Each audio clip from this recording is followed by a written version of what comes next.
Y bueno, atamos un poco esto que decimos de Bolivia con uno de los acontecimientos que cumplió 30 años el último, bueno, entre el viernes y el sábado, el 8 o el 9 de noviembre, se dio del año 1989, ni más ni menos que la caída del muro de Berlín.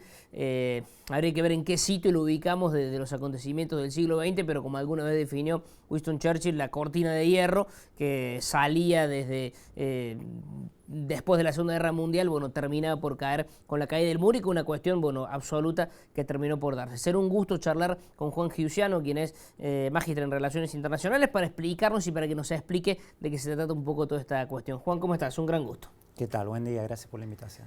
Si comienzo diciendo la génesis del muro de Berlín en el Tratado de Versalles, ¿me voy demasiado lejos?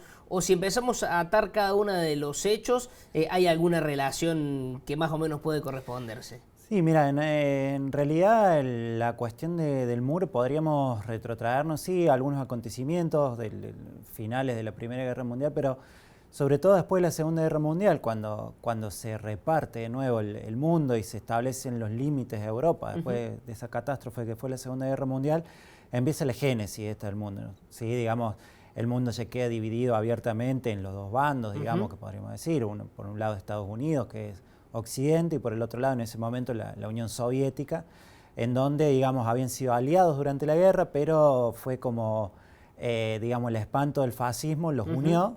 Pero terminado el fascismo, las diferencias volvieron a aparecer y ahí comienza esta génesis donde el mundo queda dividido. Y el muro de Berlín es, podríamos decir, la muestra física de esa división del mundo que se vio a partir del 45. La famosa conferencia de Yalta, allí en Crimea, en Ucrania, cuando la famosa foto de Churchill, Stalin y Roosevelt, que Roosevelt se moría a las semanas.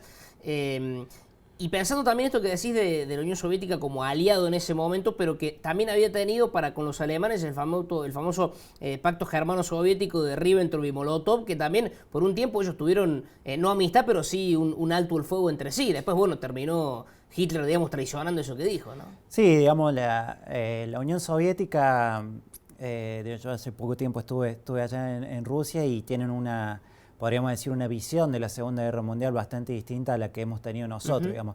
Bueno, la Gran Guerra Patria, ¿no? Exactamente, la Gran Guerra Patria, ellos dicen, nosotros firmamos ese tratado, pero antes Gran Bretaña firmó el Pacto de Múnich, también dándole vía libre para que Hitler invada Checoslovaquia y después Austria, entonces es como nosotros nos vimos obligados a firmar eso para poder prepararnos para la guerra. Ese es lo que establecen ellos. De hecho, bueno, les sirvió a los dos, digamos, porque también Hitler se pudo expandir hacia el este y después posteriormente dio la vuelta y empezó el Frente Oriental.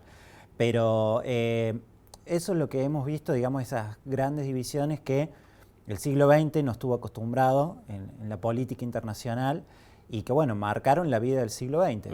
Ni más ni menos. Bueno, para ubicar a la gente, Alemania quedó dividido en cuatro. Por un lado quedó el bloque soviético con lo que fue la Alemania democrática, después la parte francesa, inglesa y británica, más o menos en cierta similitud, toda la parte del oeste.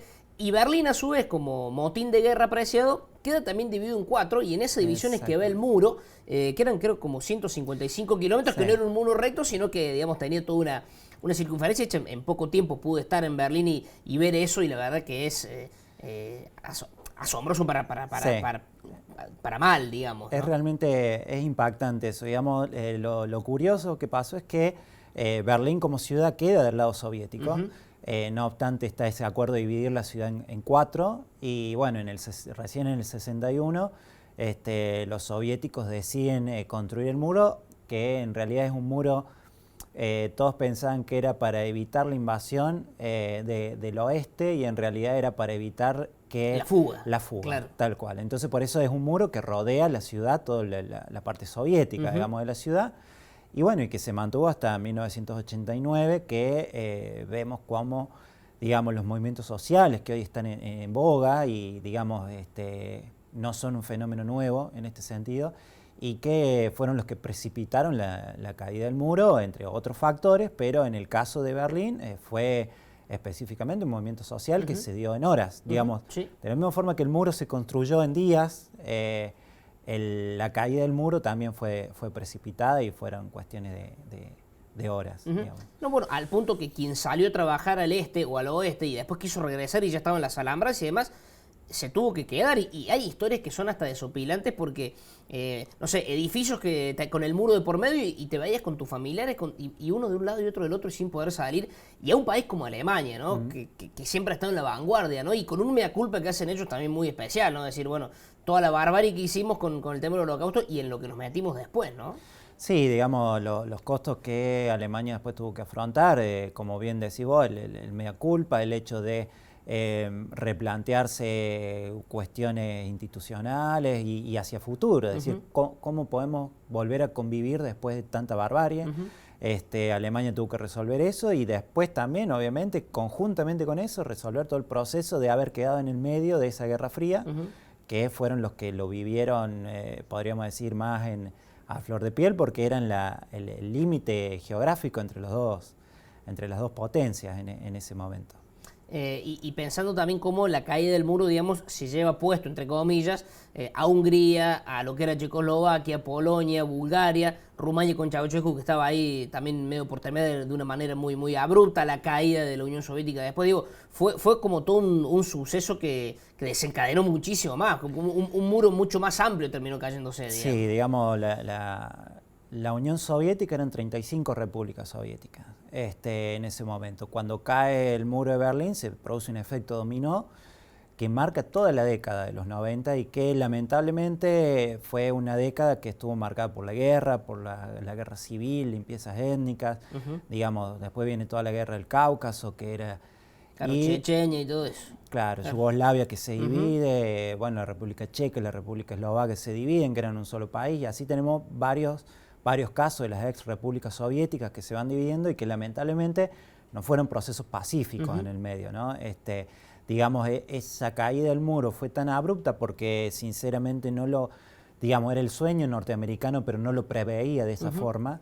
Lo tomó de sorpresa que tampoco pudieron ellos prever cómo se reorganizaba el mundo a partir de ese momento, ¿no? Estados Unidos se encuentra que sin haber hecho ningún movimiento militar, que era su idea, se convierte en la máxima potencia mundial y en el líder indiscutido desde el punto de vista económico, ideológico, militar, y tiene que hacerse cargo de algo que es la reorganización del mundo, para lo que no estaban preparados en ese momento. El famoso Checkpoint Charlie quedó ahí entre los tanques que se apuntaban pero que no se tiraban, ¿no? Una locura. Sí, digamos, lo que nosotros, ya siendo una cuestión más regional y local, nosotros vivimos la Guerra Fría en este sentido que cuando los centros, había distensión en los centros, digamos, la Unión Soviética y Estados Unidos no se atacaban militarmente o directamente, se dirimían esas disputas en la periferia y eso fueron las guerras civiles de Centroamérica, los golpes militares en América Latina, las guerras en Asia. Entonces,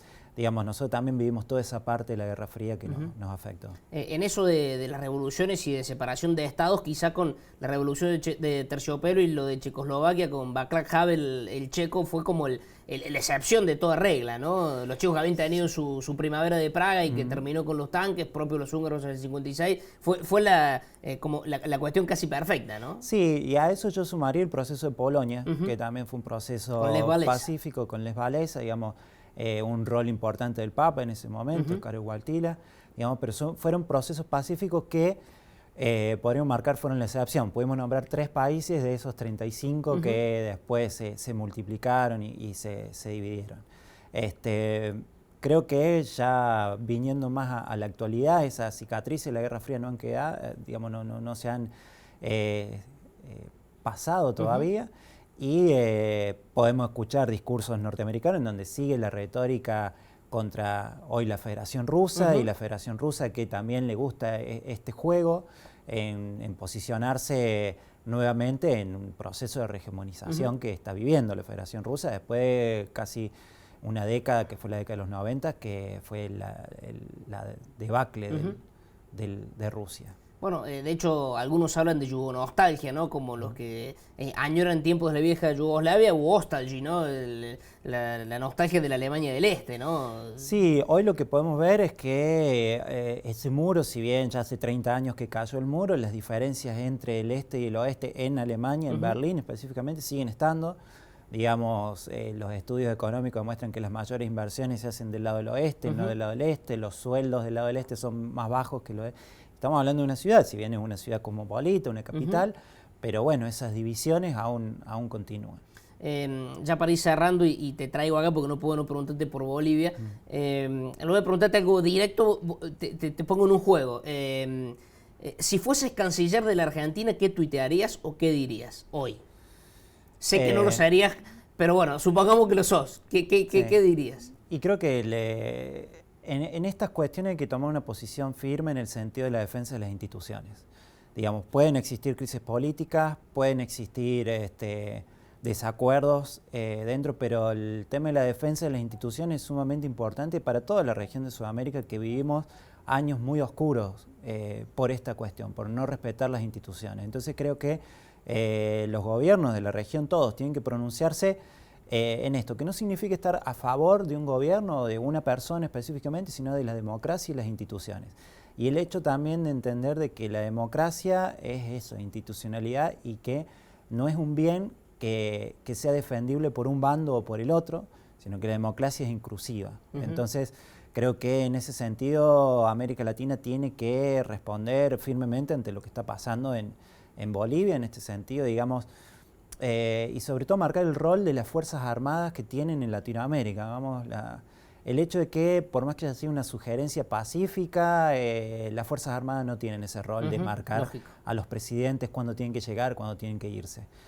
Creo que hay otras herramientas institucionales y se podría haber utilizado otras cuestiones que nos llevan a la situación que vive en Bolivia, que creo que recién está comenzando y lamentablemente vamos a ver más hechos de violencia. Digamos, no es negar una crisis, pero tampoco justificarla del otro modo, digamos. Una cosa no tiene que ver con la otra, porque la gente dice, no, bueno, sí, era lo que yo escuchaba ayer en un canal de Santa Cruz, bueno, que es mucho más, entre comillas, menos ego, diciendo, bueno, la crisis, algo parecido a lo de aquí hace tiempo, ¿no? La corrupción, etcétera, etcétera, y de repente, bueno, como que vendes todo el mal diablo en cierto punto, ¿no? Exactamente, como te voy a repetir, existen los caminos institucionales, digamos, las constituciones en Latinoamérica son constituciones claras, avanzadas en ese sentido, tienen todos los mecanismos institucionales, existen esos mecanismos, digamos. Entonces, los cuestionamientos que de hecho están, digamos, no podemos desconocer de que las elecciones en Bolivia tuvieron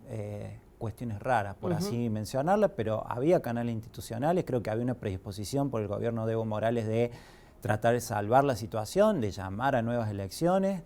Creo que ese hubiera sido el camino específico en esto, digamos, y haber hecho un acuerdo y que el pueblo decidiera en unas elecciones que fueran más monitoreadas, ya no solo por la OEA, sino por otros países de Latinoamérica. Y creo que se hubiera podido saltear este paso. Pero no debemos de conocer de que hay muchas otras cuestiones que van más allá de lo institucional en Bolivia y que se mezclan, digamos, cuestiones étnicas, identitarias, que están en juego y que son muy peligrosas porque se está jugando un juego de suma cero en esto, digamos, todo lo que gana uno lo pierde el otro. Entonces, estos enfrentamientos llevan a cuestiones que son preocupantes. Sin ser absolutista en la pregunta para con tu respuesta, en estos 20 años del siglo XXI que tenemos, ¿es Putin el mejor líder geopolítico que hay, que existe? Yo creo que le puedo sumar a Merkel también, digamos, son los dos líderes que han estado presentes en las situaciones más importantes que ha vivido el mundo en este último tiempo, y en el caso de Putin ha logrado una reconstrucción de Rusia y la ha vuelto a posicionar como una potencia reemergente que hoy pone límites al avance norteamericano en algunos lugares del mundo. Está bien que todavía su hegemonía o regemonía es regional, no alcanza a ser global, pero son dos líderes estratégicos. Y bueno, Alemania con el tema de sostenimiento de la Unión Europea, la reconstrucción del liderazgo. Repasando esto, Merkel está desde el 2004 como canciller alemana. Y nadie podría discutir que es un gobierno democrático o que se quiere eternizar en el poder o que es una dictadura lo de Merkel, ¿no? Entonces podemos decir de que la astucia política en ese sentido y el hecho de manejar bien las instituciones y tener países con instituciones sólidas, como en el caso de Alemania, es importante. Sé que esto da para larguísimo de charla, pero así en dos líneas para quienes no somos especialistas en la materia. Lo de Boris Johnson y el Brexit, que sigue prorrogándose y que pareciera que se le escapó de la mano cuando lo tenía ya asegurado, ¿qué ¿Qué opinión se tiene de eso? Sé que es para una tesis, ¿no? Pero así en 2 líneas. Bueno, lo primero que deja en claro es que Gran Bretaña nunca se sintió parte de la Europa continental. Digamos, eran negocios que tenía con la Unión Europea y que mantenga la libra es un ejemplo, ¿no? Es un ejemplo de eso, cuestiones de integración, cuestiones de políticas de seguridad común. Siempre fue reacio Gran Bretaña. No hay que perder en cuenta que Gran Bretaña fue uno de los primeros invitados para la creación de la Unión Europea, ya por el 55, que empezó con el Tratado del Acero y el Carbón. Y digamos, hay una frase que el canciller en ese momento, encargado de Relaciones Exteriores británico, dijo: esto no va a suceder con relación a la Unión Europea, si sucede no va a funcionar y si funciona no nos interesa. Digamos, esas fueron las respuestas. No sé si es Churchill, pero Churchill era pro Unión o no. Sí, digamos, él veía que Gran Bretaña solo, digamos, ese pasado imperial que había tenido ya en el siglo XX, medio del siglo XX, no podía continuarlo y tenía que acercarse al continente. Bueno, no debemos de conocer que en Europa también hay una ola de neonacionalismos, que digamos hay partidos de derecha que están ganando. Sí, Salviani, Le Pen. Y bueno, y Gran Bretaña en eso no está ajeno a esto. El tema es ver cómo logran salirse del Brexit. Digamos, la posición de Alemania y de Francia es bastante dura en este sentido, de decir, bueno, se quisieron ir, no hay caminos entre medio, digamos, o se van o se quedan. Y bueno, esa es la cuestión también, la crisis parlamentaria británica, que demuestra que no es el sistema soñado que se planteaba el sistema parlamentario británico. Brevemente, personalmente me apasiono mucho y me surgen preguntas y preguntas, pero si tenés que elegir un personaje del siglo XX, que decir, me despierta admiración, será polémico, ¿no? Pero es alguien que me gusta estudiarlo, leerlo, interpretarlo. Del siglo pasado, ¿con quién te quedas? Creo que con Nelson Mandela. Digamos, es un ejemplo en cuanto a su vida, cuando tuvo que asumir las posiciones de gobierno, buscó la transición pacífica, el diálogo, lo que no significó guardar bajo la alfombra el pasado de Sudáfrica, digamos, pero eso le posibilitó hoy a Sudáfrica ser un país viable, que está en funcionamiento, que obviamente tiene problemas en cuanto a las desigualdades, pero después del pasado y del pasado que vivió Sudáfrica durante el apartheid, creo que Mandela es una de las figuras que ha marcado el siglo XX y ha dado un ejemplo en este sentido. Mil gracias, un gusto tenerte y te tendría hasta las 13 por lo menos, pero hay que seguir con la vida. Muchas gracias. Un gusto, hasta luego, gracias.